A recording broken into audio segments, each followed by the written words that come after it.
What's up to our sidekicks and henchmen out there in the Geek Nation? Look at that entrance. You like that, didn't you? I'm Johnny the Structo. Welcome to my Patreon exclusive Thunder Round.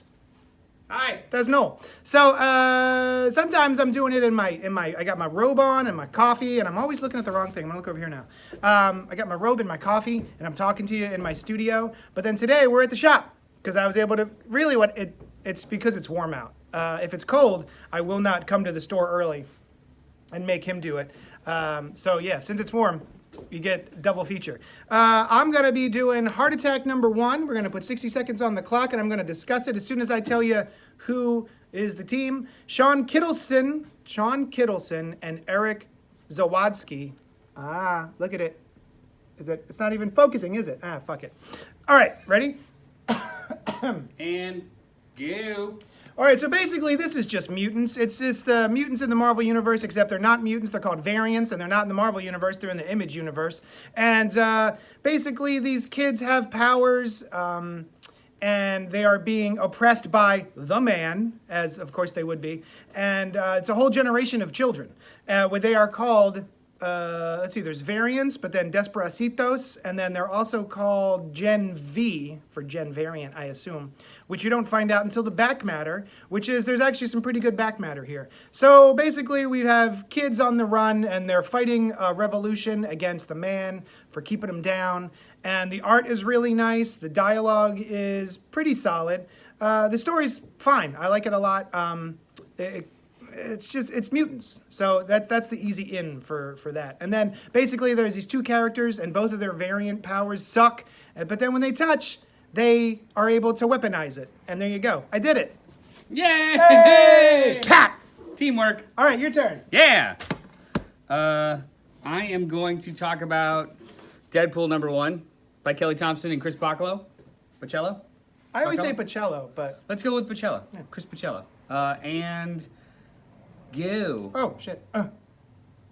Yeah. I'm not super into Deadpool. I've never really lasted more than like 6 to 7 issues. It just always kind of loses steam. He's better in small chunks, like almost like the Punisher is. He just comes in, quick hits, and out. So I was apprehensive to try this first issue. However, Kelly Thompson's been killing it on a bunch of other books, and I love Chris Bachalo's art, especially when it's something wonky, which this very much is. Apparently, Staten Island has been taken over by monsters, all the monsters, and Deadpool goes in to kill the king of the monsters, and successfully does with the help of Elsa Bloodstone, who's the best character in the world.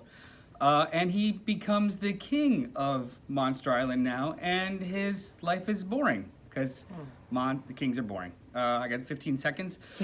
It starts with him being ripped in half, and it ends with him having ice cream on a roof with his bird friend and a baby shark puppy. So it's awesome. The book is great. Try it out. I don't know how long it'll be this charming, but it is now. End of round. End of round. Yours is way better than I want to read yours now. Thank you so much. What else do I want to say, guys? It's starting to get cold. Are we doing this now? It's starting to get cold, and peace. It's starting to get cold, and that means I get excited for Star Wars. It's like a Pavlovian response, because Star Wars sometimes mostly come out in Decembers. And so I've been enjoying Lost Stars, a Star Wars novel that I'm really digging. It's kind of a romance. It's like star-crossed lovers. And then one likes the Empire, and the other one's like, nah, dog, the Empire sucks. And then I'm also watching a show on Disney Plus called... The Mandalorian? Oh, yeah, that too. Yeah, that's pretty good. That's not what I was going to say. I forgot about that. He's a baby. Oh, my God, he's so cute. So many people are mad about spoilers. Can you find me a gif of just the...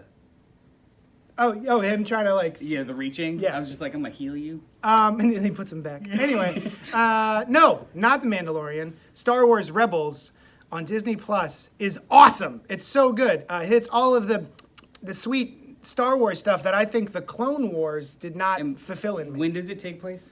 It takes place after Episode 3, after the Clone Wars, but before Episode 4. So it's the beginnings of the rebellion. And Resistance is that other show that's the beginnings of the Resistance. Yes. So it's after before Force Awakens? Yeah, before Force Awakens, yeah. Cool. But I haven't watched that one. That looks really young. But the Rebels one looks young, but all of the stories are great. It's so good. It's got Darth Vader. It's got Darth Maul. It's got Kanan, the Last Jedi. Wasn't that his name? The last Padawan. He was the last Padawan. And so it's him, and now he's training this other kid, Ezra, and then there's a badass, I don't know if she's actually Mandalorian, but she's got the Mandalorian armor on. Question. Yes. Is the show over? Yes. Okay. So you could watch all 4 seasons. Well, I like things that end. Mm-hmm. So anyway, thank you so much for joining us. If there's anything you want us to review, please let us know. Like last week, I did Far Sector for one of the patrons. What else? Oh, you know all this stuff. There's a podcast. You can go to iTunes for CultPOP. CultPOP. I always do that. I always call it Pop-Tarts. CultPOP. There's Spoiler Alert and the Cannibal Horror Cast and Gutter Talk. And that's it. Thanks so much, and we'll talk at you later. Bye.